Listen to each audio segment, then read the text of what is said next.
hay estructuras tipo, ahora se llaman 1, 2 y 3, siendo 1 más importante que 2, 2 más importante que 3, 4 está limitado a instalaciones sanitarias. Y luego había una tabla de técnica de exploración de campo que en la nueva versión, la que estamos trabajando, la estamos dividiendo en 3 grupos. ¿De acuerdo? Los 3 grupos son técnicas directas, que se separa de ensayos in situ. Técnica directa amarillo, por ejemplo, es descripción e identificación de suelos, ¿de acuerdo? Mientras que ensayo in situ es el procedimiento del SPT como el primero, o el CPT, los ensayos para determinar parámetros del suelo. Técnica directa es la calicata, ¿de acuerdo? Que no me da ningún parámetro, es una metodología de excavación. Y en celeste marcado, esto repito, todavía no es obligatorio, todo sigue siendo una sola tabla, ensayos que sí tenían 2 asteriscos o que tienen 2 asteriscos, como por ejemplo el cono de arena, que dice ahí, solo se puede usar en rellenos controlados o de ingeniería. En la lista de ensayos, termina con una tabla donde me dicen qué tipo de suelo puedo Ya has usar quedado cada la uno. lámina 13. No, entonces no podemos continuar, José, no entiendo. Ya no sé qué hacer. Ya no sé qué hacer. Hay un problema. ¿Es el mismo problema que había con Marcos? No. No,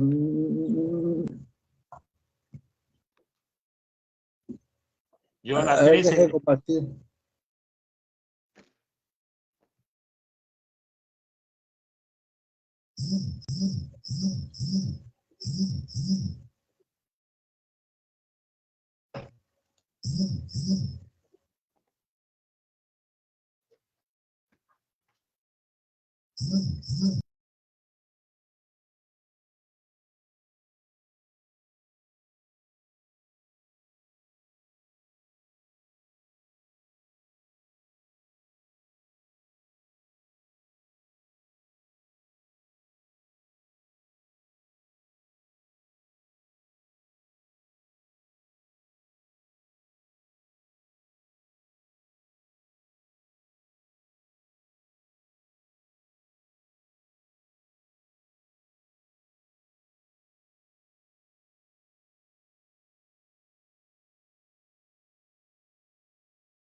Que es Calicati y Barreno. Si vamos a la tabla, estoy regresando, dice 1, pozos o calicatas, 2, perforaciones manuales y mecánicas, ahí está el espiral, lavado por washboard y qué sé yo. Y luego viene 3, 4, 5, 6, etcétera, son los que están en la tablita, ¿no? Entonces, esta tabla son los únicos procedimientos de ensayos in situ permitidos. No están ensayos que no se usa mucho en el Perú, pero lo menciono porque sí se ha usado, el presiómetro MENAR no está acá. no hay ninguna referencia a pruebas geofísicas. Eso es lo que hemos tratado, lo estamos intentando arreglar en la nueva versión. Esta es una vista de un artículo, un libro en realidad muy conocido, Paul Main. Paul Main ya se jubiló, era un profesor de la Universidad de Georgia Tech, y que tiene una presentación, un documento interesante de todo lo que es trabajos de campo, ensayos in situ. Bien. Luego, la norma nos dice qué parámetros hay que hallar en cada ensayo. Le da mucha importancia al SPT porque es el ensayo más empleado en el Perú. Simplemente recuerden que es un martillo de 140 libras que cae de una altura de 30 pulgadas, o sea que es un peso importante. Y hay correlaciones para todo con el SPT que también hay que tomarlas con cuidado, ¿de acuerdo? Porque van a encontrar todas las ecuaciones del mundo, pero hay que saber cuáles usar y cuáles no, porque no necesariamente tienen un adecuado sustento, ¿no? Luego hay una, no, este es mío, no está en la norma, estoy describiendo acá cómo se hace el SPT, que el primer valor no se considera. La norma española dice, haz un cuarto incremento, ¿de acuerdo? El cuarto incremento no entra en el, o sea, un cuarto, penetra 15 centímetros más, 60. Acá son 3 incrementos de 15, estoy entrando 45 centímetros en el suelo. En el procedimiento español entran 60. Pero el cuarto incremento, el número de golpes se escribe, pero el número del resultado sigue siendo el segundo más el tercero. Y la idea del cuarto incremento de ingreso, de golpes, es para tener una mejor muestra, básicamente. Característica del muestrador partido. La muestra es una muestra absolutamente alterada. Muestrador partido, y lo estamos viendo, porque son dos medios tubos unidos. Tubos, ahí también lo vemos, de pared muy gruesa. Conforme la pared es más gruesa, la muestra es de peor calidad. Esta es una mala muestra, sirve para la denometría, sirve para hallar peso específico, y con mucho cuidado puede servirme para humedad. Es importante mencionar que desde los años 80 y fines de 70 cambiaron los martillos y aparecieron los martillos con gatillo automático. Y esto lleva luego a hacer una serie de trabajos, como por ejemplo el más conocido es el de Skempton, que dice que hacer 4 correcciones al SPT. Y hay una quinta corrección que siempre se usa, que es la corrección por presión de tapada, ¿de acuerdo? Entonces, hay que tener cuidado cuando hablamos de N, de qué estamos hablando. N sin nada más, N solo, yo lo llamo N de campo, para diferenciarlo de lo que se usa en el diseño, que es el N60, que en algunos casos se ajusta y en licuación se estandariza y se convierte en un N'. Este N' para corregirlo por la presión de tapada. En licuación, en realidad, los artículos de licuación no lo llaman N', lo llaman N1, pero es exactamente lo mismo. Es N corregido por la presión de tapada. La idea es que el resultado del SPT cambia con cuántos metros de suelo tenga encima, que se normaliza para una presión de 1 tonelada por pie cuadrado, que ahí lo ven arriba, 1 tonelada por cuadrado es casi 1 kilo por centímetro cuadrado, ¿no? Esa tonelada son tonelada norteamericana, o si está en inglés, 2.000 libras. La suerte es que el número coincide, 1 con 0,97, ¿no? Entonces, yo cuando digo normalizo a 1 kilo por centímetro cuadrado, pero en realidad estamos normalizando a 0,97. Pero es exactamente lo mismo. Hay un ensayo, hay un problema con el SPT. Y es que primero hago una perforación, por ejemplo, hasta 1 metro, y luego coloco el muestrador partido, y luego ingresa el muestrador 1, 2, 3 tramos, llegué hasta acá, y ahora acá hay perforación, acá no hay perforación, y ahora saco el muestrador. Cuando yo saco el muestrador, vuelvo a llegar, digamos que este era 1 metro, acá he llegado a 1,45, entonces de nuevo voy a perforar desde 1, voy a llegar a 1.45, voy a seguir perforando para tener el siguiente CPT a 2 metros. Entonces, el procedimiento es barreno, martillo, saque el martillo, mete el barreno de nuevo, martillo de nuevo, ¿de acuerdo? Entonces, perdón, no saque el martillo, con el martillo entra el muestrador partido, saca el muestrador partido y entra de nuevo el barreno. Con el...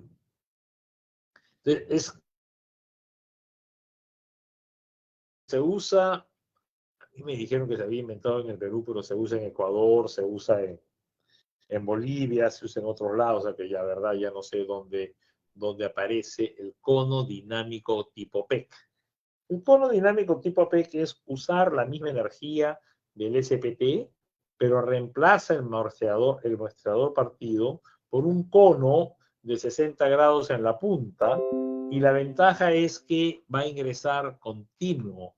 Es decir, yo tengo número de golpes a los 15, a los 30, a los 45, etcétera, y voy sumando cada 2 tramos. Este primer valor, estos 3 valores acá, corresponden a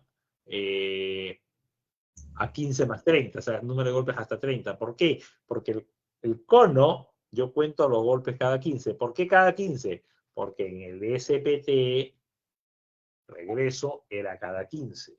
Pero en el SPT cuento cada 15 y doy el resultado cada 30. Entonces, en el cono de PEC, cono tipo PEC, cuento cada 15, cuento hasta 30 y sumo hasta 30 y ese es mi resultado. Entonces, en el gráfico estoy mostrando hasta 30, hasta 60, hasta 90, hasta 1,20 m, 1,50 m, etc. Entonces, ¿cuál es la ventaja? Si yo he llegado a 3 metros, tengo 10 valores de resistencia, o sea, número de golpes para entrar 30 hasta 60, de 30 a 60, 60 a 90, etc. Pero si yo hago un SPT, tendría un primer SPT de 1 a 1,45, el segundo de 2 a 2,45, y a 3 metros recién estoy empezando el tercero. Entonces, tengo 2 valores contra 10 valores. ¿Ah? Es un registro, digamos, continuo de la información. ¿Cuál es el problema del cono? Que entra y no saca muestra. Yo no sé en qué suelo estoy. Y los resultados del cono, vean ahí C sub n, golpes por 30 centímetros de penetración, se multiplican por un valor de beta, que depende de qué suelo es, pero yo no estoy viendo qué suelo es. Entonces yo cuando hago cono tengo que tener al costado un barreno o al costado una calicata o algo que me diga qué suelo es para ver cuánto vale beta. Esos valores de beta, en realidad la norma dice que hay que hacer correlaciones, regresiones para hallar beta, pero hay experiencia suficiente, unos trabajos hechos por la empresa Michelena Repeto, me parece que hacia el año 70, en Chimbote y un poquito después en Huánuco, y dicen ellos que en arenas limpias el valor de beta vale 0,5 y en arcillas saturadas vale 1. Entonces, si yo tengo certeza que suelo es, puedo usar estos valores y sale un buen resultado del cono que ya convertido como SPT. Luego hablamos del cono ligero. El cono ligero, ocultación, perdón, el cono se llama ocultación, al igual que el cono ligero, que el DPL, porque auscultar es que no hay muestra, ¿de acuerdo? No veo, en realidad, ni siquiera que no hay muestra, no sé qué suelo hay, porque no estoy viendo el suelo. Hay críticas al DPL y la crítica se basa en esto. La energía en el SPT de un golpe, esa E representa energía, es de 4.839 kilogramos.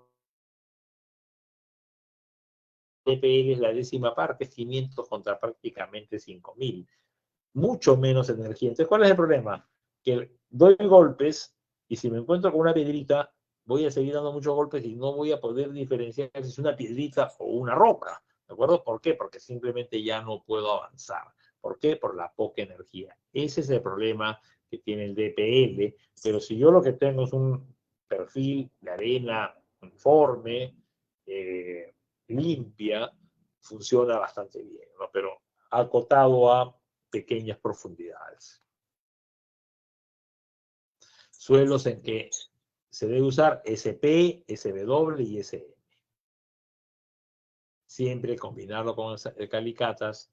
La norma dice que el DPL hay que usarlo, se prohíbe emplear este tipo de ensayo a profundidades mayores de 3 metros. La gente que lo usa dice que el 3 metros es una exageración. Podría ser, es decir, se puede usar más allá. La norma no lo permite, pero se podría usar más allá en determinados suelos como los mencionados, pero no en cualquiera, ¿de acuerdo? Bien, entonces, este es lo que cambió de 2006. En el 2006 se permitía hasta 8 metros, ahora se permite solamente 3, eso es lo importante. Otra de las técnicas de exploración descritas es la prueba de carga. Y en la prueba de carga es un buen ensayo, es un buen resultado, pero requiere que el suelo sea uniforme, porque yo acá con la prueba de carga estoy estudiando este material. Y cuando yo confío en esta parte, a mí me interesa toda esta profundidad. Si este suelo, donde estoy más poniendo el cursor, hay una línea acá virtual, una línea imaginaria. De la línea para abajo es otro suelo, ¿de acuerdo?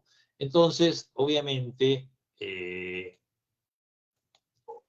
no me sirve. O sea, lo que me refiero yo es, si yo tengo acá dos suelos distintos, ¿no es cierto? Separados por esta línea roja. El suelo de arriba, yo lo conozco con el plato de carga, pero mi zapata está afectando al de arriba y el de abajo, entonces no va a ser información concluyente. Muestras. Si bien son cuatro, son 3 muestras que la norma las clasifica en 4. Las muestras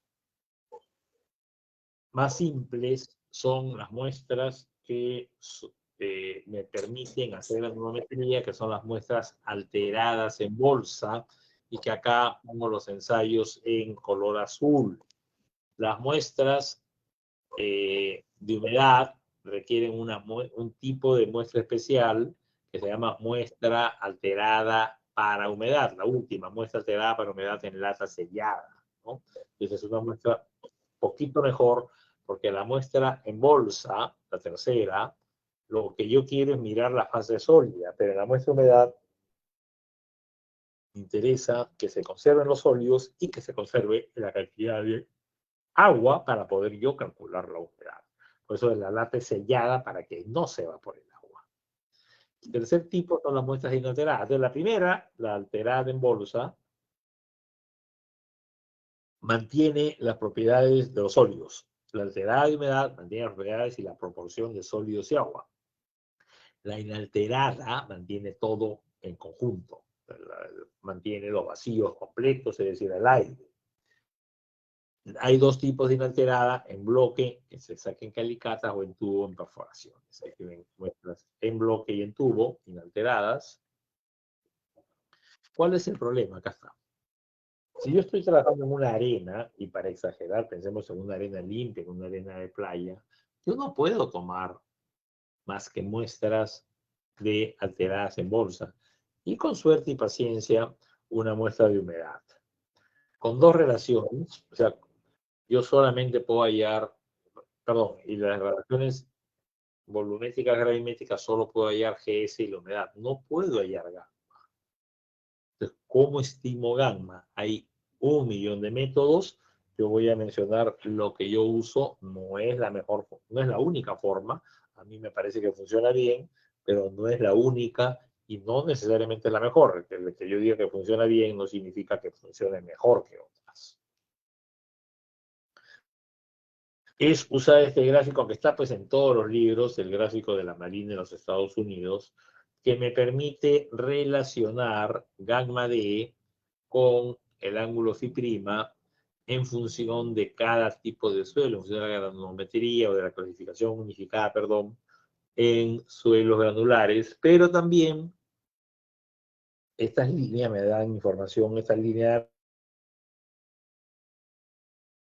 45, 50, 25 y 0. O sea, tengo acá información. Este gráfico es un gráfico espacial o tridimensional presentado en un papel en 2 dimensiones.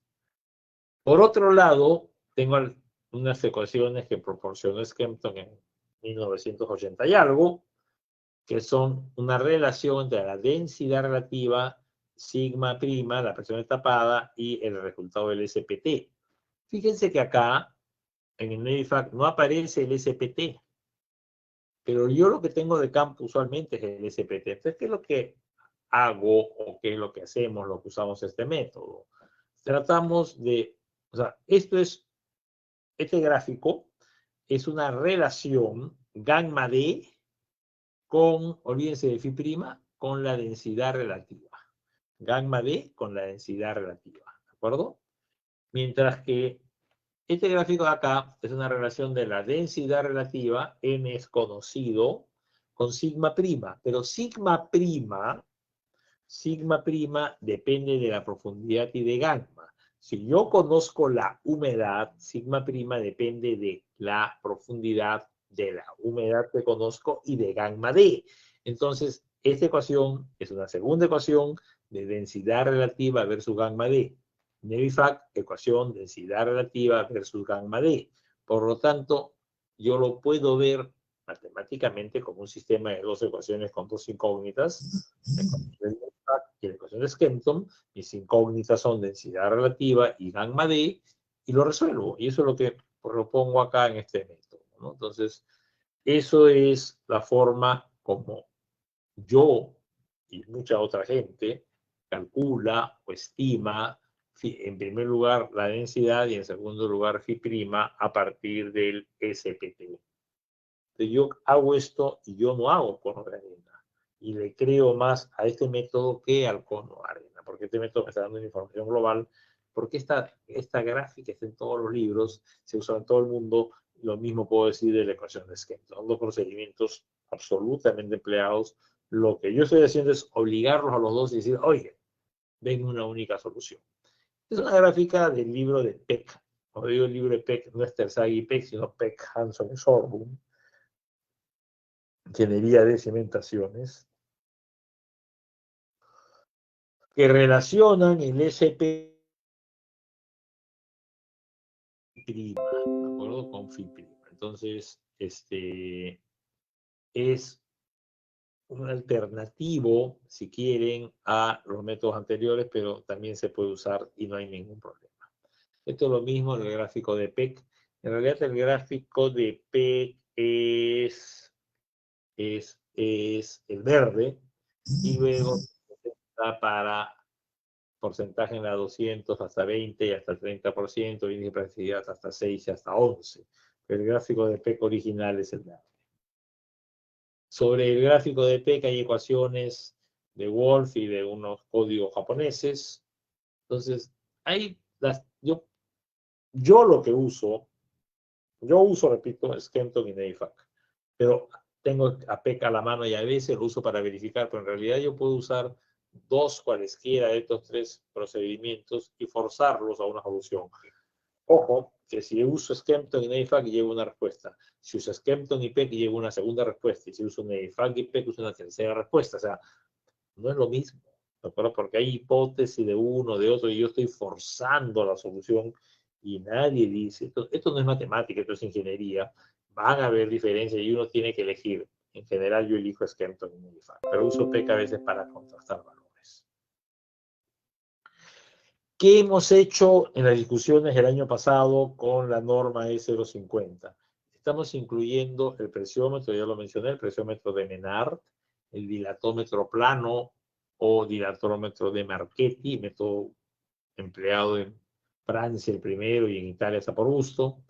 Y hemos incluido todo un capítulo prácticamente de técnicas geofísicas.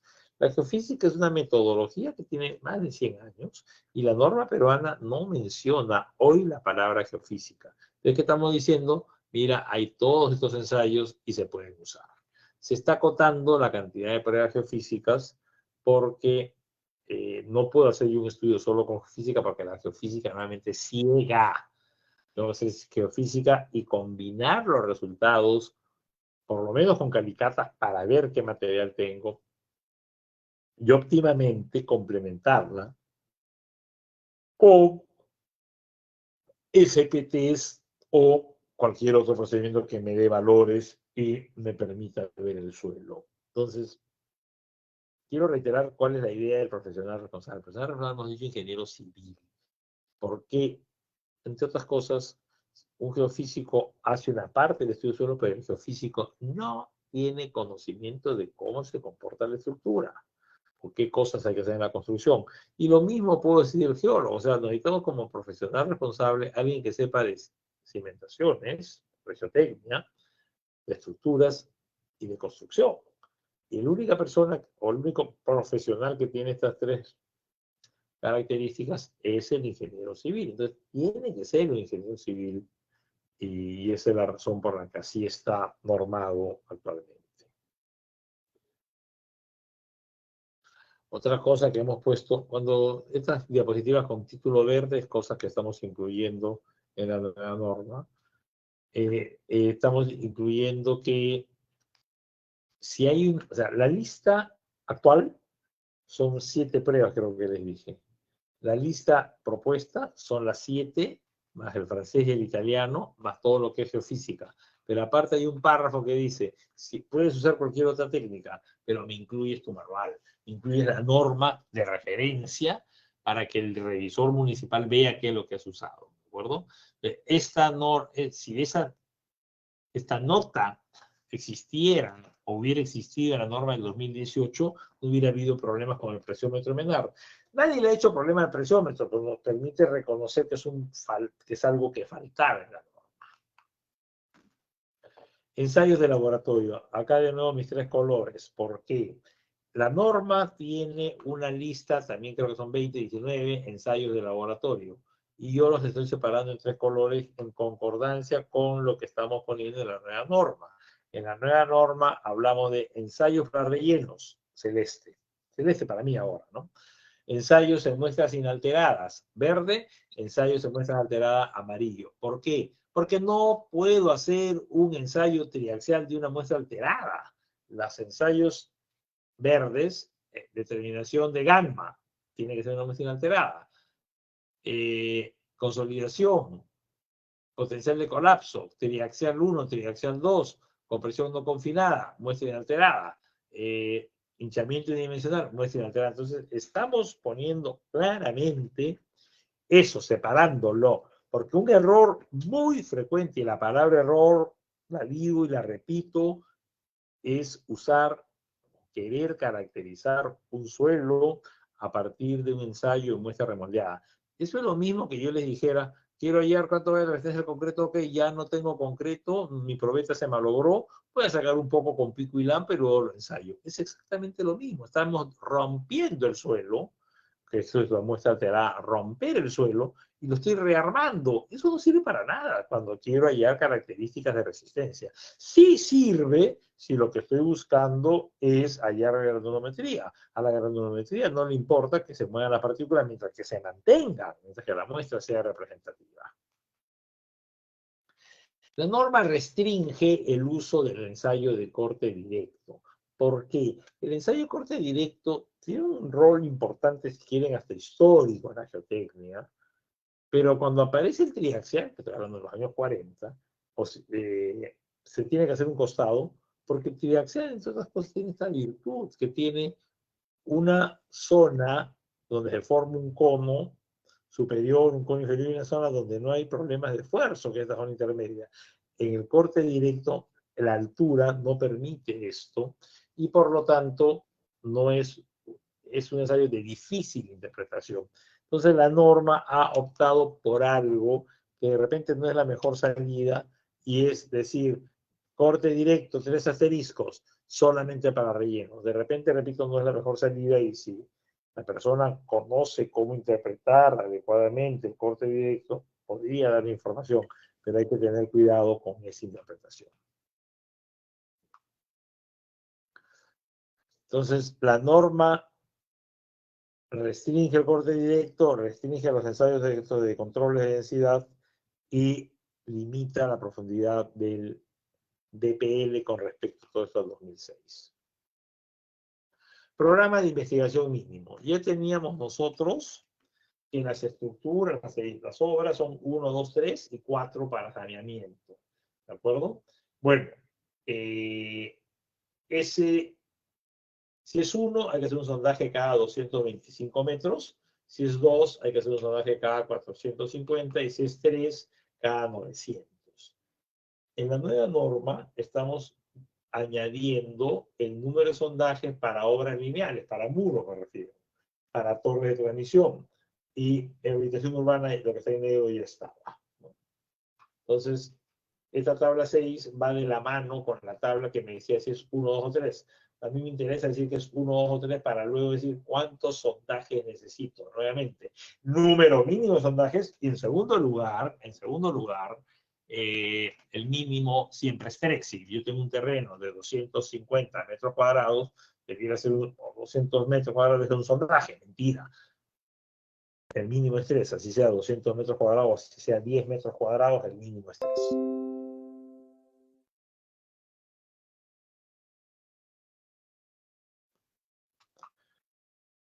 Bien, los sondajes deben llegar hasta una profundidad que me dé información sobre el material que estoy estudiando, y acá se habla de isóbaras, líneas de igual esfuerzo, ¿no? La definición de profundidad de cimentación. Y me dice que hasta qué profundidad debo llegar en los diferentes tipos de proyectos. Criterios para distribuir sentido común, ¿no? Y acá yo lo he sacado. Es agarrar el terreno donde veo cosas irregulares, concentro un poco más, donde veo las cosas más regulares puedo distanciarlas, concentrarlos en relación a las estructuras, tener cuidado que hacer una calicata, por ejemplo, es dejar el suelo alterado, entonces no debiera hacer una calicata en la zona que voy a excavar, sino al costado, porque obviamente el material quedaría mal, ¿no?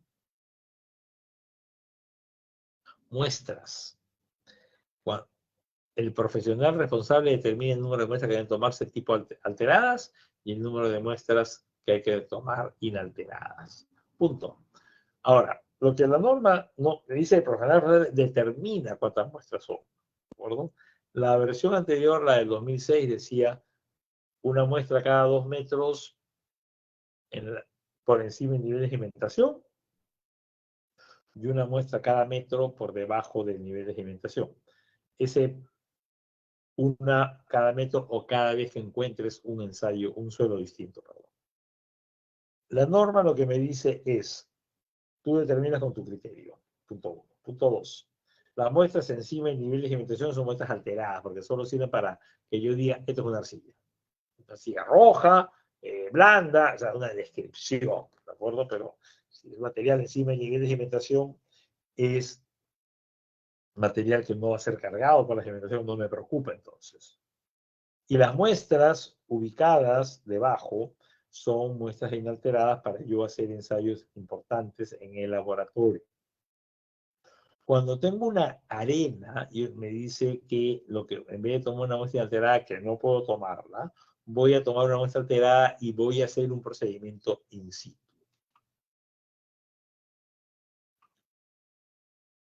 Este es algo así como el índice o los contenidos del informe que hay que presentar. Parte de lo que hay que presentar, acá está, en el número G, en la letra G, efecto del sismo, son los parámetros en concordancia con la norma S030. La norma respeta esto de zonas 1, 2, 3 y 4. La zona viene asociada a un factor, ese factor es la aceleración del sismo, ¿no? 0,45G en la zona 4, que es bastante alto. Tipo de suelo y la combinación de suelo, perdón, acá está, la combinación de suelo y zona me da este valor factor de suelo, es el suelo tipo tal en la zona tal, ¿de acuerdo? Ese es lo que me va a dar el factor de suelo. Tengo el factor de suelo, esta tablita lo que me da es si el suelo es S0, S1, S2, S3, acá hay una categorización. Roca, roca, suelos intermedios, suelos blandos y suelos especiales.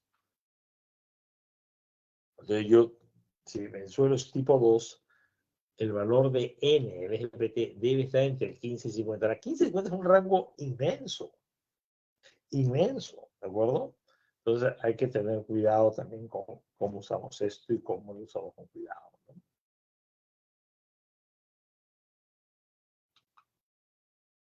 Este es el informe el índice de un estudio de mecánica de suelos.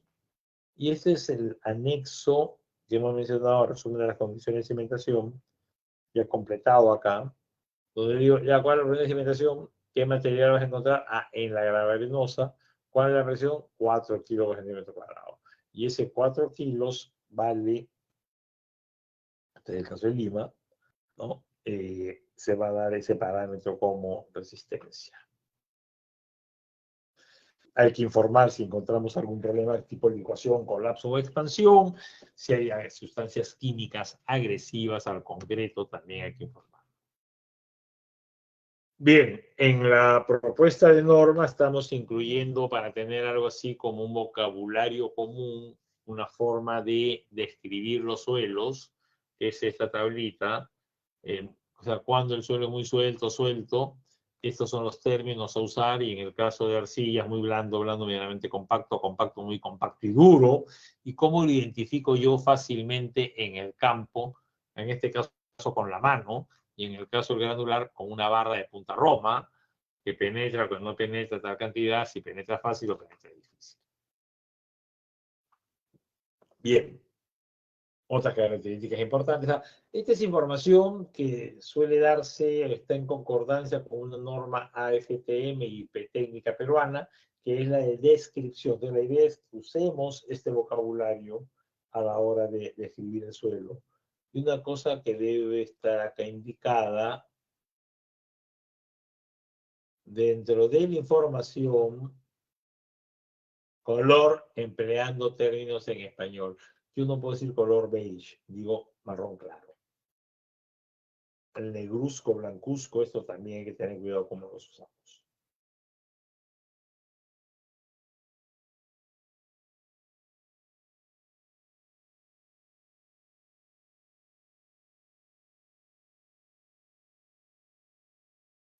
Bien, análisis de las condiciones de cimentación.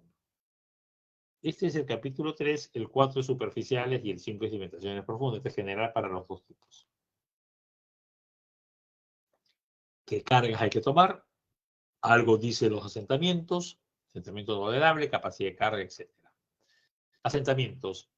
La tabla que usamos en la norma es esta tabla, que acá ponemos como referencia en EBIFAC de M7, pero en realidad es una tabla de 1957 del profesor Bergún, que está en todos los libros, pero que los estructurales creen que este valor es muy grande, que una estructura con una extensión angular como la que acá indico, 1 en 300, colapsa completamente, que no es capaz de soportar los momentos que se van a presentar. Sin desmerecer, obviamente, lo que dicen los estructurales, eso es cierto o es más cierto para un asentamiento inmediato. Pero si el asentamiento va lentamente, un asentamiento tipo por consolidación, como que la estructura no se da cuenta que lentamente está bajando, entonces el daño va a ser menor, ¿no? Esta es la ecuación de capacidad de carga. La ecuación de capacidad de carga en realidad tiene 3 términos. Acá estamos viéndola como dividido en 2 partes. Lo que dice la norma es, si el suelo es un suelo cohesivo, usa el primer término de la ecuación. Si el suelo es un suelo granular o friccionante, usa el segundo y el tercer término de la ecuación. Los términos son en C, el primer término, en Q, segundo, y en gamma, el tercero. Eso es lo que dice la norma. Pero la otra cosa que dice es, si el suelo tiene cohesión y fricción, momentito, o lo analizas con la cohesión o lo analizas con la fricción, ¿de acuerdo? No me está dejando sumar todo, lo cual es una cosa en aras de la seguridad, pero también puede involucrar mayores costos. Entonces subiría 3 y 2,5, lo que dice la norma. Y me dice el concepto de presión admisible o esfuerzo admisible es lo que soporta el suelo, pero soporta el suelo por corte, es decir, por esfuerzos y por asentamiento. Entonces, la presión admisible es la menor de la presión asociada a la capacidad de carga y la que causa el asentamiento admisible. Cuando hablo yo de capacidad de carga, hablo de factor de seguridad. Cuando hablo de asentamiento admisible, hablo de que es mayor o es menor, no hablo de factor de seguridad. Cimentaciones superficiales. Cuando hay momentos en geotecnia, no consideramos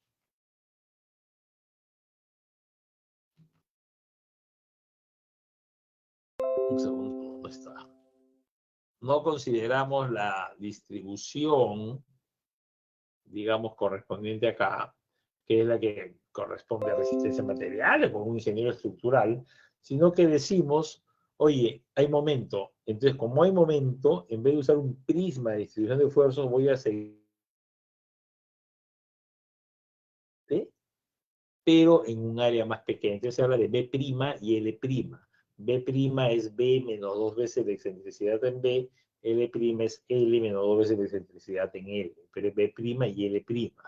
Es usarlo siempre, pero hay que tener claro a qué me refiero, ¿perdón? Los tipos de zapatas que coloca la norma son la cuadrada, la rectangular, la combinada y la continua, o sea, el muro perimétrico, ¿no? O un muro simplemente. El anillo. En la nueva norma estamos cambiando la ecuación. Y estos son temas que no son cerrados, ¿ya? Entonces se han evaluado y se está cambiando la ecuación porque la norma vigente desprecia los términos azules, que son unas correcciones por profundidad, porque mayora la norma, ¿no?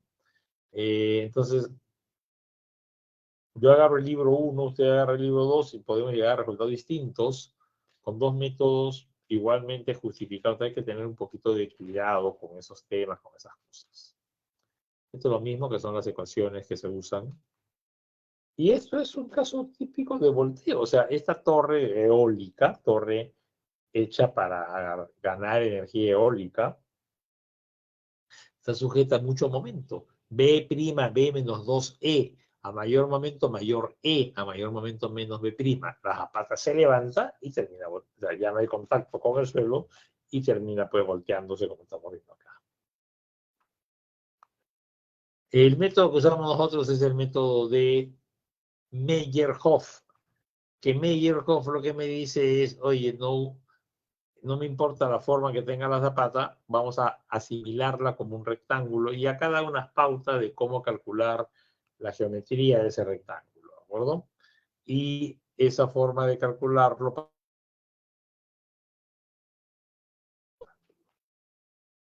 por ejemplo, yo tenía, perdón, la norma me dice las cimentaciones no rectangulares. ¿Cuál es el caso típico? La cimentación de una placa de ascensor.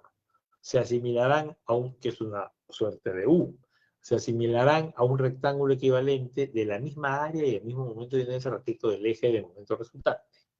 Para ello se debe encontrar el área covaricéntrico, que tenga el mismo baricentro, con el punto de paso de la resultante en el plano de cimentación. O sea, la resultante baja por acá, ok, voy a buscar un área alrededor de ese punto. Entonces yo tengo acá que acá está la resultante, entonces este es el área covaricéntrica que viene limitada por el contorno de la figura y el momento de inercia. Suelos no permitidos, materiales orgánicos, materiales con alta deformación. Relleno ya lo hemos mencionado. Y acá.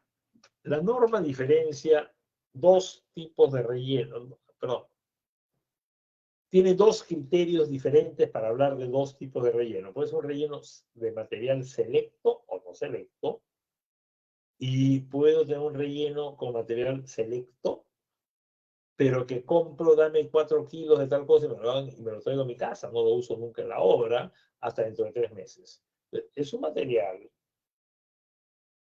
que lo tengo ahí porque es un material que cumple determinados requerimientos granulométricos, es un material selecto, pero si lo coloco mal, no he ganado nada. Es un material bueno, mal colocado. Entonces, para que sea un buen relleno, tiene que ser un material seleccionado y colocado en capas o con algún procedimiento de control. ¿De acuerdo? Y la norma separa en el procedimiento por el contenido de finos más o menos 12%. Y a esto lo llama relleno controlado o relleno de ingeniería. El relleno controlado de ingeniería es un material, es hecho con un material que cumple ciertas características granulométricas, de ahí viene la condición de selecto y de plasticidad, y que se ha colocado cuidadosamente. Entonces, es un relleno selecto y controlado. ¿De acuerdo? Es el relleno de ingeniería o relleno controlado. Profundidad de cimentación. La norma peruana dice que la profundidad mínima de cimentación es 80 centímetros, salvo que te llegues a encontrar con la roca, en cuyo caso puedes cimentar más arriba, pero no te dice cuánto más arriba. Luego hay un comentario sobre cercanía a taludes, hay que tener cuidado, ya lo mencionamos, ¿no? Porque la falla puede ser, si vemos la figura, se lleva a la casa, se lleva a la estructura de encuentro, ¿no? Hay que tener mucho cuidado con estos temas de taludes. Termino esta parte con esta vista que es bastante ilustrativa. Esto que está arriba es una ecuación del término 1 de la ecuación de corte. Y lo que está abajo es la ecuación de asentamientos en suelos granulares de Borland y Barwick. Bueno, la ecuación 1 depende de C. C lo determino en el laboratorio. La ecuación 2 depende de N60. N60 lo determino en el campo. Y la otra cosa, en todo suelo yo pruebo corte y asentamiento, pero en arcilla normalmente el corte es el que manda y en arena normalmente el asentamiento es el que manda. Por lo tanto, lo que estoy diciéndoles yo acá es arcilla manda corte, esa es la ecuación, y el procedimiento es de laboratorio. El parámetro se encuentra en el laboratorio. Corte manda asentamientos y se encuentra en el campo.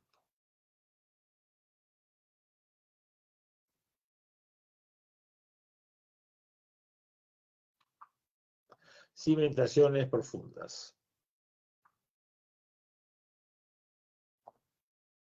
La norma ha incluido varias cositas, estoy apurándolo acá, las pruebas de carga, cuánto soporte, cuánto es la resistencia, cuánto es lo que carga el pilote, y las pruebas de integridad. Yo ya he colocado el pilote y quiero ver cómo está el concreto de ese pilote de concreto que he hincado, y de repente lo rompo, hincando. Entonces, pruebas de integridad.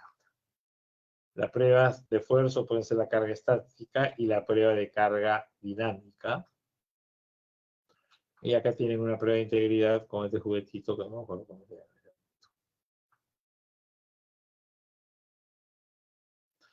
Hay también consideraciones de tolerancias constructivas. Entonces, se ha logrado poner acá estas pruebas que antes no estaban y que es importante que estén, ¿no? Problemas especiales de cimentación. La norma habla de 5 problemas especiales de cimentación. En orden, lo más crítico puede ser licuación cuando se presente. El segundo problema especial es agresión química, suelos que tienen posibilidad de colapsar o expandirse, y hay una metodología para el sostenimiento de excavaciones. Entonces, desarrolla estos 5 puntos.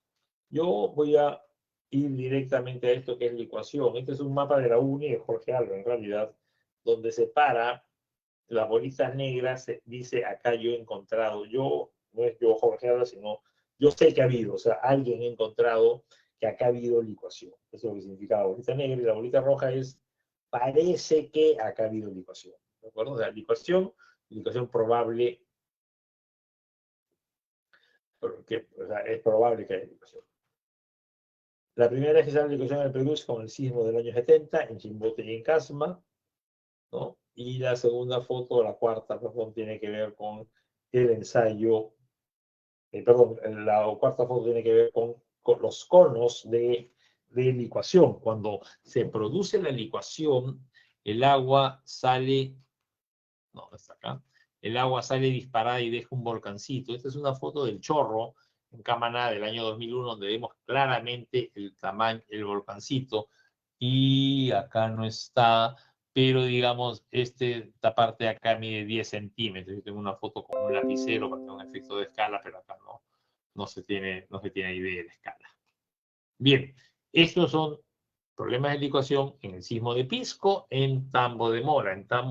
Con el sismo de Pisco se encontró licuación desde la salida de Lima hasta Pisco, hasta San Andrés Pisco, ¿no? Las metodologías de licuación siguen avanzando, siguen cambiando. El año 2006, 2007, 2006 de la norma, incluimos una serie de cosas, el 2018 se incluyeron otras, pero hoy hay más cosas en la nueva norma, vamos a incluir otras cosas distintas. O sea, son procedimientos absolutamente dinámicos, porque no hay una verdad única. Hay muchos estudios, pero no podemos cerrar el tema como nos gustaría, diciendo esto es blanco, esto es negro. No, hay muchas cosas, entonces hay mucha referencia hoy en día y hay que ver cuál se toma. Cuando yo hago un estudio de suelos en una zona que creo que va a licuar, aunque veo el mapita de acá y me dice, oye, esta zona es probable que licúe, y me da la impresión, porque el valor del SPT es bajo, que se puede licuar, entonces estoy obligado a profundizar hasta 15 metros. Las perforaciones tienen que llegar hasta 15 metros y hay que hacer SPTs o con los tipo PEC o medir la velocidad de perforación de corte cada metro. ¿De acuerdo? Entonces son procedimientos costosos. Entonces, cuando uno se presenta para hacer un estudio de suelos, no considera la licuación. Entonces, yo a veces lo pongo como una nota, ¿no? En caso que haya problemas de licuación, habrá que hacer perforaciones hasta 15 metros que tiene un costo adicional de tanto, ¿no? Para decirlo, pero si yo lo sumo de frente, pierdo contra el que no ha sumado. Entonces no hay que decirlo de frente, más bien es lanzar la alarma. Yo creo que acá puede haber problemas de licuación.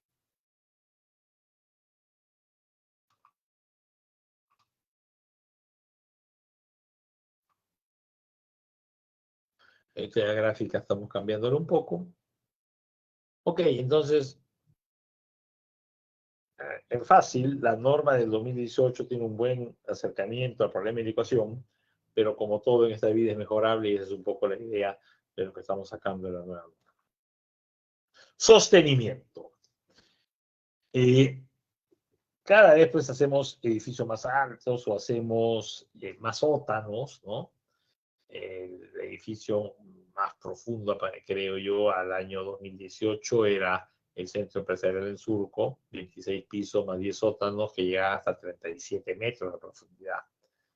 Y eso va a cambiar en algún momento, ¿no? Pero eso es lo que había como lo más profundo. Pero antes todo lo resolvíamos con calzadura. Hoy en día hay que pensar en un diseño, en sostenimiento. Fíjense, fallas de este tipo: se derrumba muro, derrumbe sepultura y causó la muerte de 3 obreros. Miren ese muro anclado fallado, miren ese problema. Esa foto de septiembre, la 2, esa foto de septiembre es la que hace que el ministro de Vivienda en ese momento, el doctor Javier Piqué del Pozo, profesional muy metido en temas de investigación y de reglamentos, como ministro de Vivienda nos puso una pistola y nos dijo: quiero la norma este año, quiero la norma en diciembre, y eso es lo que hicimos. Por eso que la norma sale en diciembre de 2018. ¿Por qué? Por este problema, por este derrumbe, por esta falla del sostenimiento. Esto es en Surco, y antes no fue muy público. Hubo un problema en el Centro Comercial Plaza San Miguel en unos meses antes, ¿no? Pero lo que hace que el doctor Piqué pida la norma es el segundo evento, que me parece que por suerte no hubo pérdida de vidas, ¿no?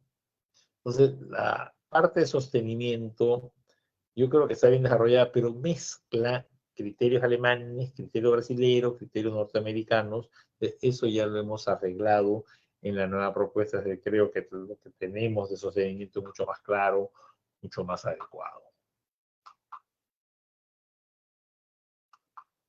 Incluye el sismo del sostenimiento, sistemas de control de calidad. Y esta es una copia de unas diapositivas del Federal Highway, que es habla de 12 tipos de falla, ¿no? Pero para un tipo de estructura de sostenimiento. Acá hay muchas cosas que considerar, ¿no? Estos son anclajes, hasta donde deben llegar, deben sobrepasar la zona de falla, ¿no? Y hay que hacer el análisis siempre de estabilidad local y global, las dos cosas. Calzaduras ya no se usan mucho. Me parece que es antes de la pandemia, un amigo vendió un terreno, estaban construyendo, perdón, él de decir lo que estaba construyendo, y había que calzarlo, había que ver qué sostenimiento hacían, ¿no? Y el presupuesto salía que era más barato un sistema de muro anclado que un sistema de calzadura. Se ha encarecido uno, ha bajado el otro, no lo sé, a mí me sorprendió como resultado, pero efectivamente así fue. Hay un tope, una altura máxima para usar las calzaduras dependiendo del tipo de suelo. Muros de contención. Bien, luego, esto es lo que estamos incluyendo en la nueva norma, en el sistema de muros anclados, ¿no? Y luego, en realidad, lo que tenemos nosotros es, yo he hablado ahorita muy rápido del 7 y del 8. Hay, en cuanto a la agresión química, lo único que tenemos una norma clara es para la agresión química de los sulfatos del suelo al concreto, ¿verdad? Esa es una agresión importante y que está bien cuantificada. La norma ACI 201, código, la publicación 201 de la ACI, dice qué hacer si el suelo suele tal tipo. Entonces me dice, mira, si la cantidad de sulfatos es tanto, tú estás obligado a tener una relación de cemento menor o igual que tal valor. Y tienes que obligado a tener una resistencia a los 28 días menor o igual que tal valor. A eso me obligan, ¿de acuerdo? En la nueva versión estamos incluyendo un capítulo de mejoramiento de los suelos. La norma termina con 3 anexos, la hoja resumen, la norma española y el CONOPEC no tiene norma, ni siquiera en el Perú. Entonces lo que hemos hecho es, lo que he hecho yo, es compartir el material que tenía yo del cono tipo PEC para, junto con la norma, tener una información más completa. Entonces, la norma ha hecho esto que hemos mencionado, ¿no? Campo, el tema de pilotes, el tema de cimentaciones superficiales irregulares, que son las placas de ascensor y esta simulación de un rectángulo equivalente, etcétera. A modo de conclusión, hacer un estudio, un buen estudio de mecánica de suelo se paga solo. Si yo hago bien un estudio de mecánica de suelo, tengo ahorros importantes, ¿no? Ahorros importantes y el estudio se va a pagar solo. ¿Perdón? Estos son procedimientos de ensayo.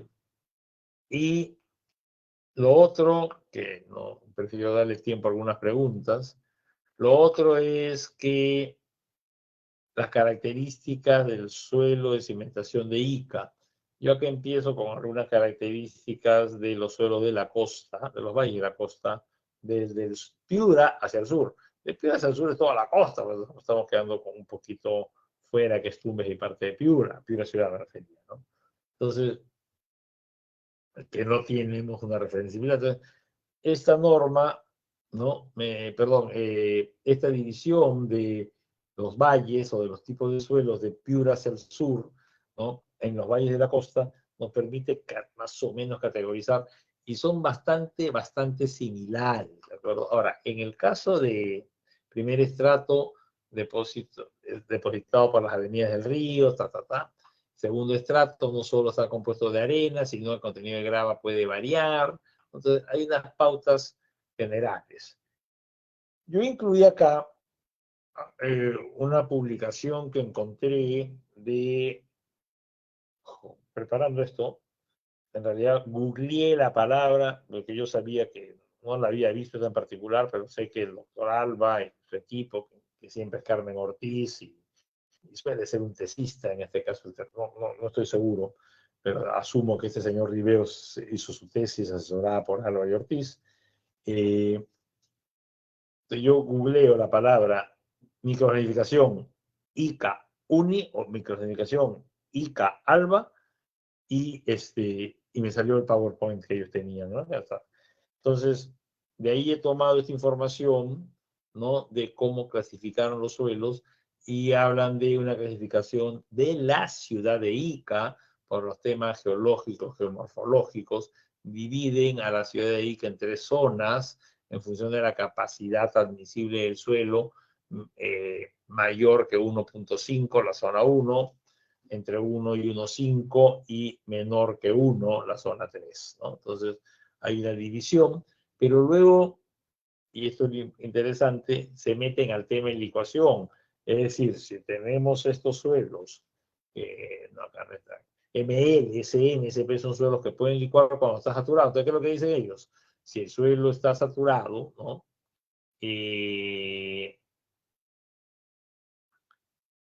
Entonces pueden licuar. Entonces, en ese caso, se hace el análisis y encuentran ellos con una serie de SPTs zonas, 2 puntos rojos, donde pueden haber problemas de licuación, 2 puntos verdes, donde no hay problema de licuación, y estos naranjitas, esta zona hermana de la roja, digamos, donde es probable, es como decir, verde no, rojo sí, esta zona churada, muy probable que haya.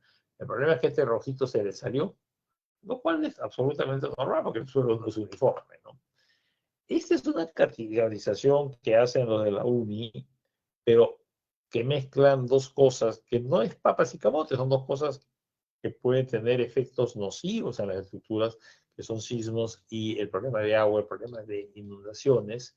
Ahí el suelo licúa o no licúa, se inunda o no se inunda, colapsa o no colapsa, ¿no? Y cómo es la habitabilidad. Es una tabla interesante, ¿no? Y acá tienen los suelos de las 5 zonas, ¿de acuerdo? Y uno puede ahí tener una idea de qué es lo que está pasando.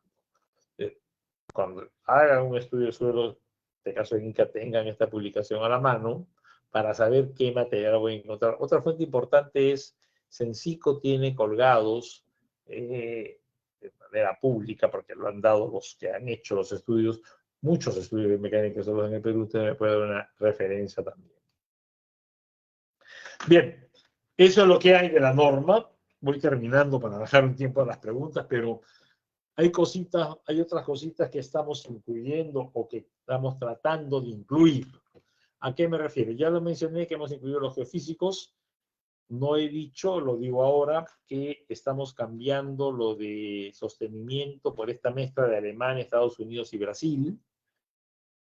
¿Y por qué es muy conservador? Esto me doy cuenta cuando, no solo yo, mucha otra gente, un amigo que trabajaba en una empresa que hacía sistemas de mantenimiento, decía, gracias a la norma, ahora hago cosas más caras, porque es conservadora, entonces la idea es tener un diseño, optimizar el diseño, ¿no?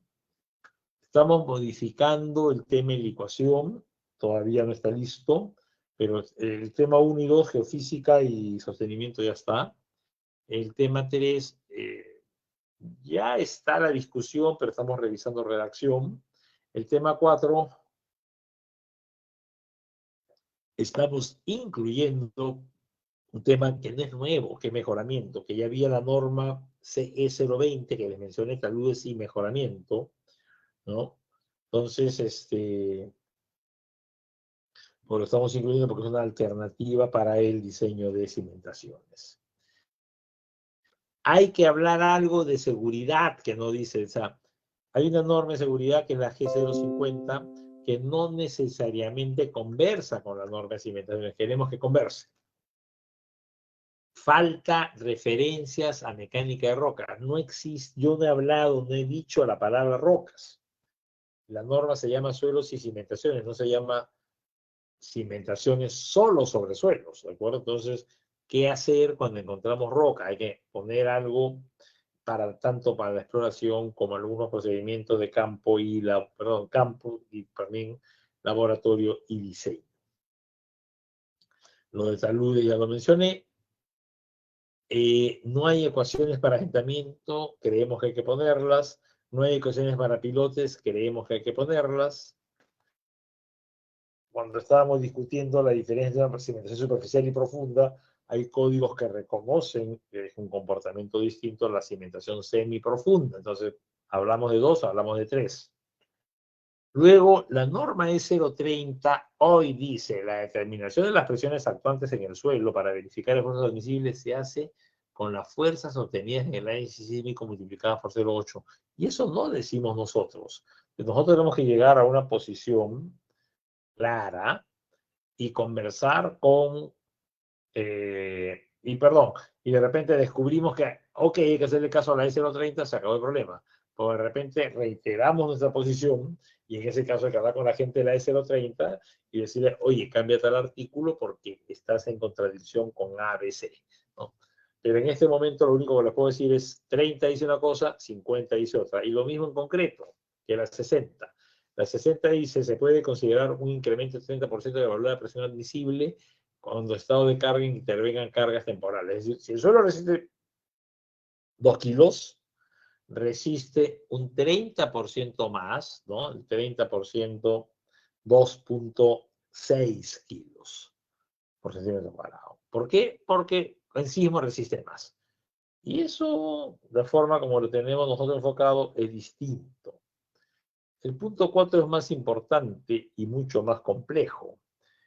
Los códigos, el código de concreto, en particular, y como ejemplo, porque creo que es el más conocido, la CI 318 o la norma S060, que es muy parecido a la CI 318, adaptado a lo nuestro, ¿no? El código de concreto es un código basado en, es un tipo AUSD. ¿Qué significa USD? Combinaciones de carga y factores de capacidad de carga. Es decir, cuando hacemos un diseño en concreto, decimos, la carga muerta la multiplico por 1,4 y la viva por 1,7. Amplifico carga. Y hay unos factores phi que dice, si este concreto resiste 210 kilos por centímetro cuadrado, voy a multiplicarlo por phi 0,9, ahora resiste 190. Entonces son factores que amplifican cargas y reducen resistencia. Bueno, en el Perú, el diseño geotécnico no es un diseño USD, sino ASD, por esfuerzos admisibles. Entonces la pregunta es, por eso está acá como pregunta, ¿debemos pasar un diseño USD? Acá tenemos las combinaciones de carga según el enlace 7. Entonces te dice 1,4 D más F más 1,6 H, ¿no? Entonces, D muerta, L carga viva. ¿Por qué pongo la B? Ya no me acuerdo ahorita qué cosa es F, creo que era hielo. ¿De acuerdo? Más 1,6L, está bien, más 1,6H, no hay H acá en el Perú, y 0,5LR, no hay esto acá. Este de acá es B, es el B simplificado y el E simplificado. Pero el tema es que hay 8.000 combinaciones, estas son las de esta publicación hace 7, pero hay otras publicaciones y hay otras en otros países, y la otra cosa es que, ok, por ejemplo, he hallado phi, y el valor de phi, que puede ser phi pico o CS, es estado crítico, ¿no? Depende cómo he hallado phi, ¿de acuerdo? Phi ángulo, hay un valor phi de reducción, tal como mencioné hace un ratito con el concreto. Bueno, esto se complica bastante. Un doctor Alejo Estrizo, lo digo con nombre y apellido, que fue vicepresidente para América Latina de la Sociedad Internacional, me comenta que en Argentina tienen años haciendo esto y no han llegado a nada, que es un trabajo muy complicado. Sin embargo, habrá que decir que toda Europa ya lo tiene, Estados Unidos también, y México está, Canadá también, y México está avanzando. Entonces, no sé si yo lo llegue a ver, pero algunos de ustedes, los más jóvenes, debieran poder ver en algún momento el pasar a esto, ¿no? Cuando yo era alumno, me parece que me decían que en cuanto a la ACI, yo estudié la ACI 31877, el código de concreto, no existía norma peruana, existía el 060. El ACI 77 es un ACI, un reglamento USD. El 71 es el primer USD y antes lo de reglamento concreto, hasta el último del año 63, era por esfuerzos admisibles. Bueno, en algún momento hay que hacer ese salto también en geotecnia, pero es complicado. ¿Qué estamos haciendo? Acá hablo yo de que hay que hacer unas precisiones de redacción. Ya he mencionado que hemos hecho precisiones en que este ensayo vale en tal muestra, este ensayo vale en tal otra. Pero, por ejemplo, el artículo 11 de la norma del 2018 dice, corresponde al ingeniero civil, el cumplimiento y la interpretación de la presente norma técnica. Y se presenta, bueno, cuando interviene en calidad de cualquier actor o proceso de edificación. Bueno, cumplimiento y la interpretación teniendo presente que estos son mínimos. Hay quienes quieren estirar ese decir, yo lo interpreto como quiera, es decir, ¿qué significa interpreto como quiera? Me dicen hay que hacer 3 ensayos, no, yo lo interpreto que puede ser 2.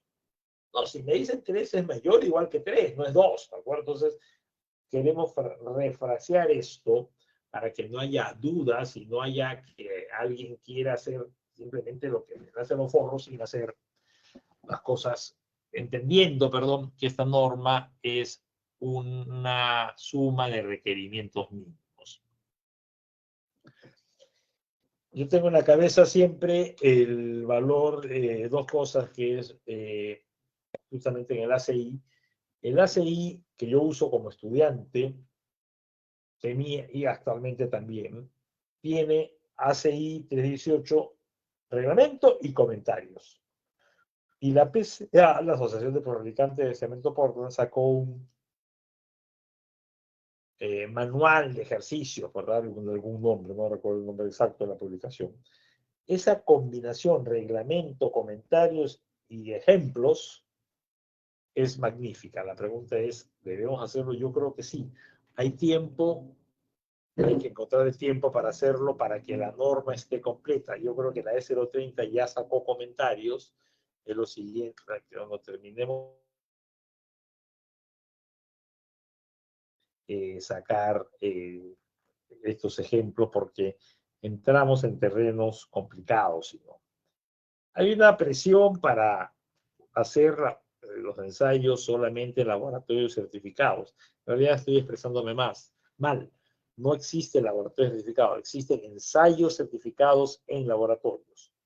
No existe, no, perdón, solo hay una empresa que tiene triaxiales certificados.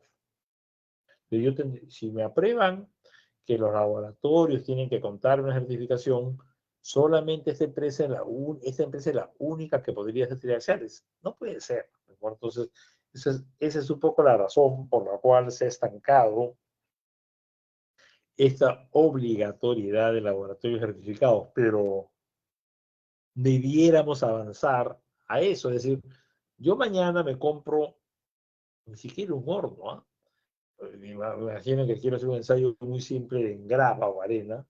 La muestra de grava o arena la seco a la parrilla, la seco a la sartén, ¿ya? Porque el fuego no le hace daño, a diferencia de una arcilla que sí cambia su comportamiento.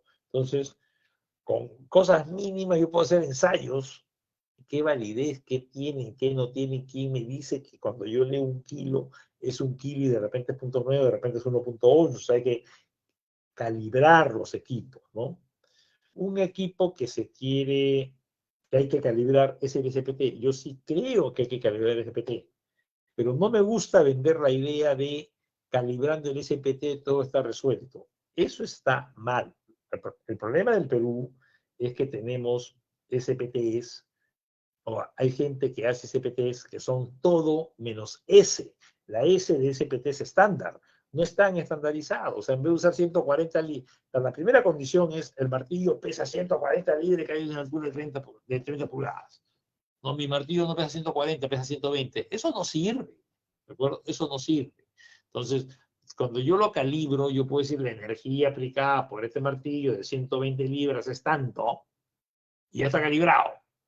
Pero eso no ha resuelto el problema. El problema es que tenemos equipos, procedimientos, que hay que hacerlo lo mejor posible y en la medida de lo posible calibrarlos. Pero por lo menos si no calibro, yo tener la certeza que cuando leo 5 es 5, que mi procedimiento es un procedimiento limpio, adecuado, normado, pauteado, ¿de acuerdo? Y entonces obtengo información confiable.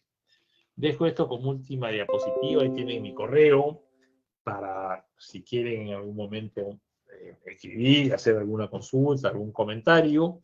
Y en realidad perdimos un poco de tiempo al principio, tampoco quiero extenderme ya mucho más, pero sí creo que hay un tiempo si es que tuvieran algunas preguntas, comentarios que hacer.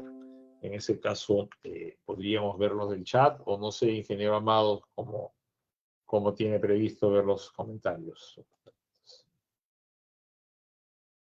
Sí, Jorge, no sé si puedes fijarte en el chat. Sí, hay algunas preguntas que se han planteado durante el desarrollo. Los participantes pueden remitir sus preguntas de manera directa a través del chat. Ya, perfecto. Sería acá en comentario, sería incluir un ítem para suelos granulares. No sé a qué se refiere específicamente, pero sí debo reconocer, yo les he mostrado mi procedimiento en suelos granulares. Ahora yo lo incluyo como un apéndice en los estudios de suelos que hago, porque en realidad puede sonar medio esotérico, pero sí es importante tener claro que en suelos granulares nos falta información porque no puedo obtener muestras inalteradas.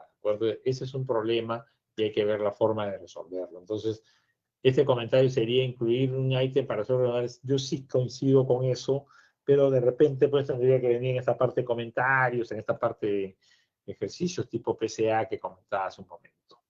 ¿Qué técnicas de mejoramiento se están incluyendo en la próxima versión de la norma? En realidad, estamos incluyendo prácticamente todas las que se usan en el Perú. Hemos hecho una revisión. Arrancamos, no, mentira. Yo arranqué con una copia de un libro y la comencé a filtrar, pero al final la versión final la ha hecho otro profesional, se basa en lo que propuso otro profesional, pero esto básicamente estamos incluyendo todas las que se usan en el Perú y solo las que se usan en el Perú. ¿Ya? Siempre aparecerán cada vez más técnicas y bueno, pues como todas las cosas hay que actualizarse.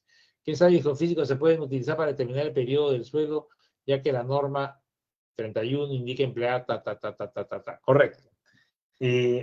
Los procedimientos que está considerando la norma E031 de aisladores sísmicos están incluyéndose en la nueva propuesta, pero la norma de la que hoy estamos hablando, la del 2018, no tiene ninguna, no existe la palabra geofísica. Ustedes agarren la norma, buscan la palabra geofísica, no aparece, como que fue una ciencia esotérica recién aparecida, y es una ingeniería usada con sustento y con 500.000 cosas más, ¿de acuerdo? Entonces, ¿qué estamos haciendo? Al igual que lo que acabo de mencionar para el mejoramiento, ¿qué técnicas geofísicas se usan en Perú? Esta es la lista. Ok, que estén todas. Pero lo que también estamos haciendo es decir, en un estudio de mecánica de suelos, o sea, hoy se usa, quiero aclarar esto, cuando yo empiezo hoy día, les comento, miren, la tabla 1 me dice si es estructura 1, 2 y 3. Y la tabla creo que 6 me dice si es estructura 1, un sondaje cada 225. Entonces, cuando combino yo las dos, yo digo, ok, en este proyecto yo tengo que hacer 8 sondajes. ¿De acuerdo? Bien, cuando yo hago mis 8 sondajes y hago geofísica, la geofísica hoy no es parte de los 8. Lo que estamos logrando o lo que estamos proponiendo, porque eso tiene que ser aprobado, es que la geofísica sea parte de los 8 sondajes. Pero le estamos poniendo un tope, me parece que es 30%. 8 por 3 es 2.4. Ok, 2 de los 8 pueden ser pruebas geofísicas y los otros 6, cualquier otra cosa menos geofísica. ¿De acuerdo? ¿Por qué 30? ¿Por qué no 40? Fue una discusión muy larga y me parece que ha quedado en 30. ¿De acuerdo? Pero sí le estamos poniendo un tope. ¿Por qué? Porque son mediciones indirectas, porque yo no sé qué suelo tengo. Necesito complementarla con un método directo para saber qué material tengo. Pero la diferencia cuando se apruebe este reglamento es que si yo hoy necesito hacer 8 y hago 2 de geofísica, estoy haciendo 8 más 2. Cuando se apruebe, tengo que hacer 8, 2 pueden ser de geofísica, les voy a hacer 6 más 2. ¿Qué significa eso? Que tengo un estudio sobre lo más barato porque estoy reduciendo 2 sondajes, ¿no? Eso sería en cuanto al comentario de geofísica.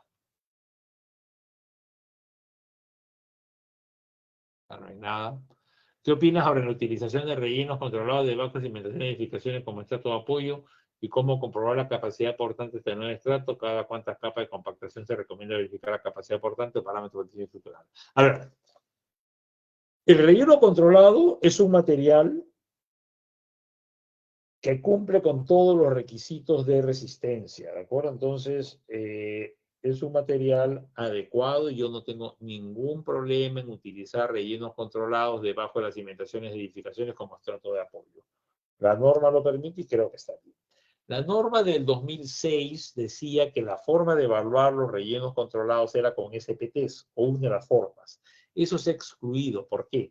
Porque el relleno controlado tiene material grueso.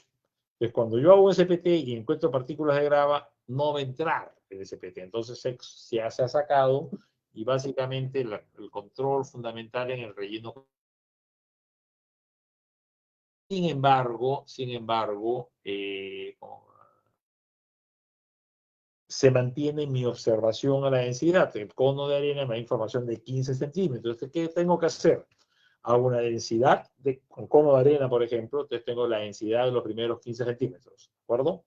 Luego amplío y hago una pequeña calicatita de 30 centímetros de altura, de pedal, ¿no? De altura, de profundidad, y hago ahora una segunda densidad de 30 para abajo. Entonces voy haciendo cono y cono y cono para ir viendo que el relleno capa a capa sea un relleno bien colocado que cumpla los requerimientos de densidad que me están diciendo. Entonces, esa sería para mí la mejor forma que está prevista en la norma de controlarlo. ¿Qué ensayos se hacen en un suelo gravoso como el de Lima para determinar la capacidad admisible del suelo? Es una pregunta muy sensata y la verdad, lo único que se me ocurre decirle es geofísica. Lo único, o sea, cuando yo estudio suelos en Lima, pongo un párrafo que dice, en suelos con piedras grandes como el encontrado es imposible hacer ensayos SPT, pero se estima que el valor se puede estimar la densidad relativa asumiendo un valor del SPT igual a tanto por la experiencia en la zona. No hay ningún ensayo. ¿Qué ensayo puedo hacer? Geofísica. ¿De acuerdo? Entonces, la geofísica nuevamente nos va a resolver este problema de cómo estudiar la densidad relativa a partir de la velocidad de propagación de ondas de corte en un suelo como el de Lima. Como mejora que se plantea para suelos funcionantes con gravas para densidad corredera. ¿Qué se plantea como mejora para suelos funcionantes con gravas? Repito, la geofísica nos va a dar los parámetros. En el caso de muro de contención en cerco perimétrico, ¿cómo se determina la cantidad de calicatas? Mostré un cuadro que es número de calicatas por metro lineal, ¿no? No me acuerdo cuántas calicatas por cada, creo que es una por cada 100 o cada 50 metros lineales, hay que hacer una calicata, adicionales a la obra concentrada, digamos que es el número de sondaje por metro cuadrado. Comentarios con ensayo prueba de carga lateral en calicatas.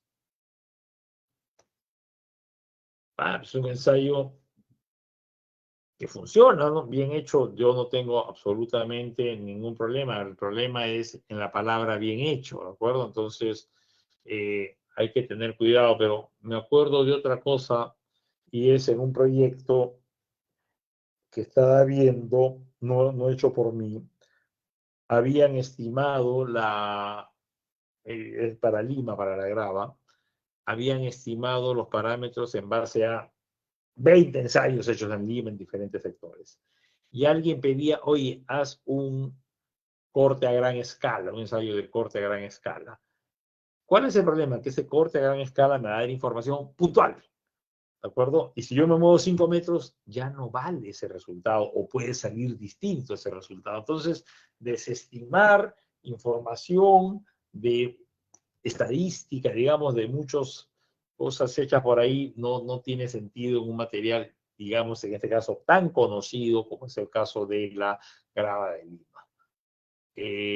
Muestras de roca de este ensayo están exigiendo hacer y qué forma será para el cálculo.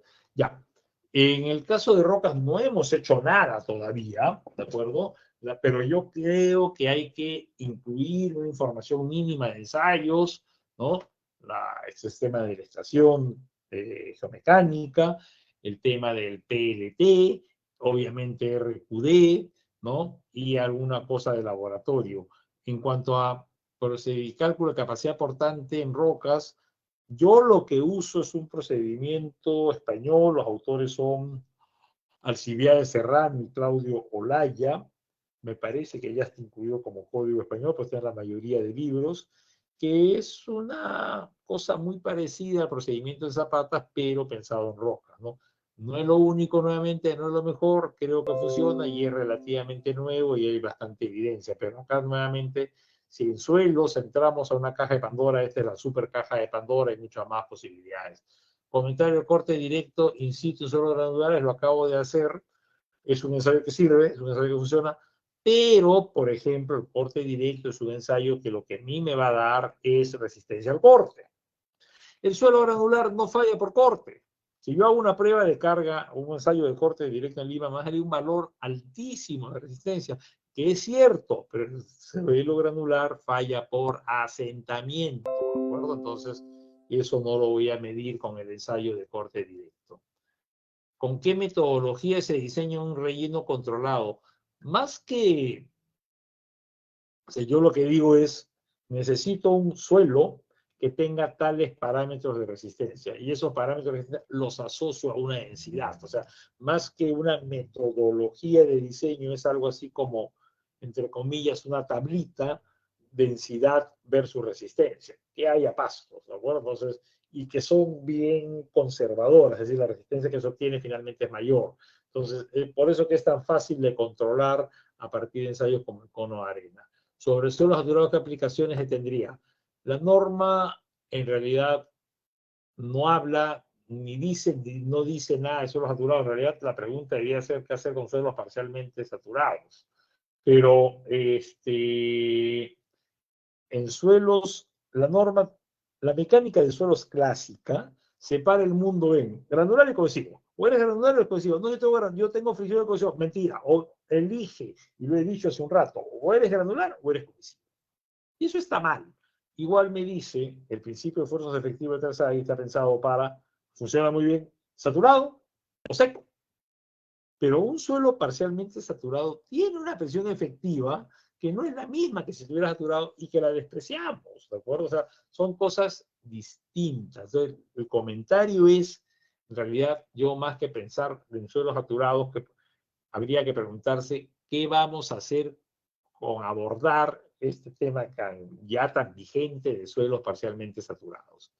Es la presencia realizada entidades del Estado porque ellos también... Ellos tienen, bueno, sí lo leo, te lo recomiendo leer por experiencia. El agente del Estado tienen el chip que se debe hacerlas a cualquier tipo de suelo, Contraloría, pero ¿qué pasa con...? Efectivamente, es un chip que hay que cambiarlo, es complicado y nuestro avance está en esta separación diciendo esto vale acá y esto no vale acá, ¿de acuerdo? Pero mientras que yo no tenga una herramienta válida como la geofísica, no puedo insistir. Por eso que es tan importante, en mi opinión, la geofísica.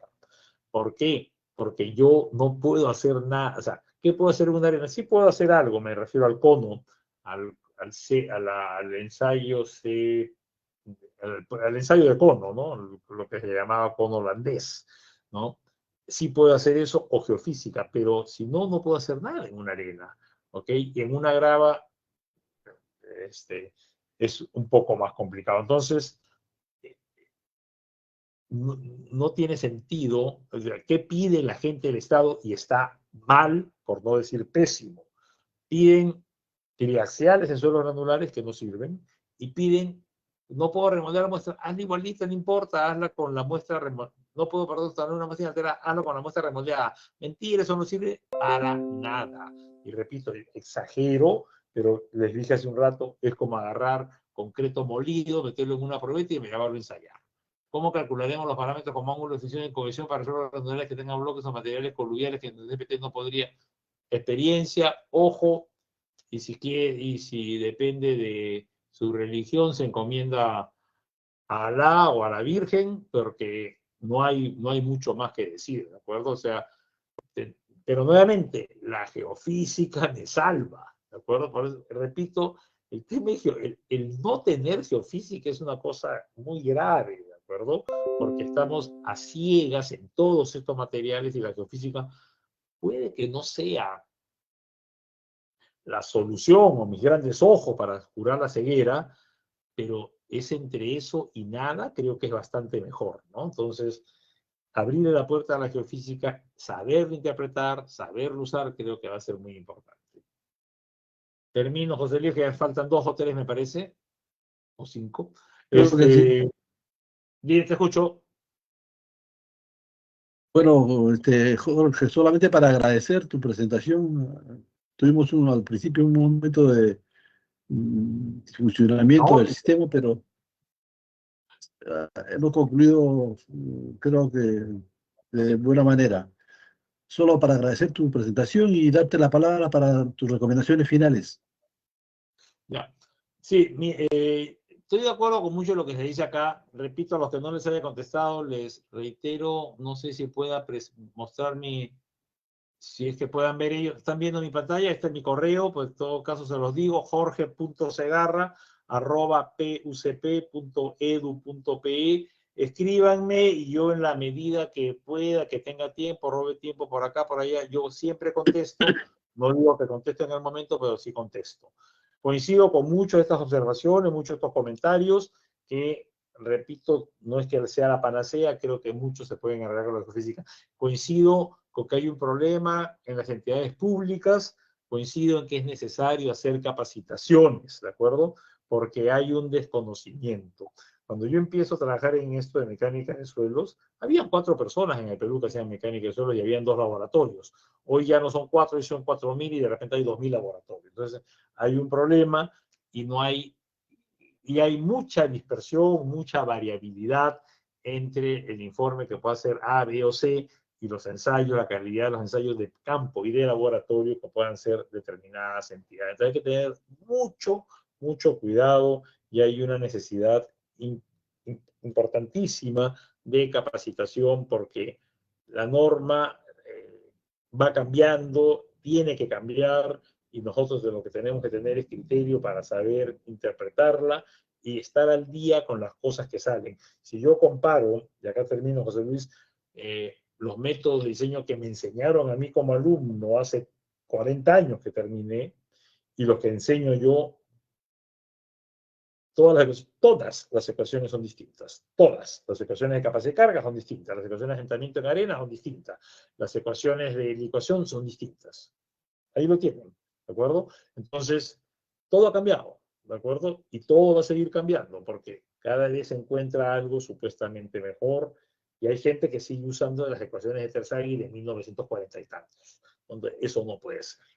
Bien, reitero, muchas gracias señores, cualquier cosa estamos en contacto, tienen mi correo, me escriben, en la medida de lo posible les contestaré y la idea es conversar y comentarles también que los cambios que estamos incluyendo en la versión de la norma han salido de este tipo de reuniones, en el sentido que son comentarios, problemas que puede ver el ingeniero A, B o C, que se toma un tiempo para escuchar esta presentación y me comenta o comenta, hay tal cosa, hay tal otra, y un poco eso lo hemos tratado de llevar y para tener la norma lo más actualizada posible. Eso sería todo por mi parte, José Luis. Muchas gracias por la oportunidad y muchas gracias a todos ustedes por su asistencia. Bien, eso sería todo también por esta noche. Recuerden que tenemos nuestro plan de difusión de normas técnicas de Reglamento Regional de Edificaciones todos los miércoles, jueves y viernes de esta semana, de este mes, hasta el mes de mayo. Vamos a tener charlas de difusión de las principales normas del Reglamento Nacional de Edificaciones. Los esperamos el día de mañana a las 7 de la noche. Eso sería todo. Muy buenas noches.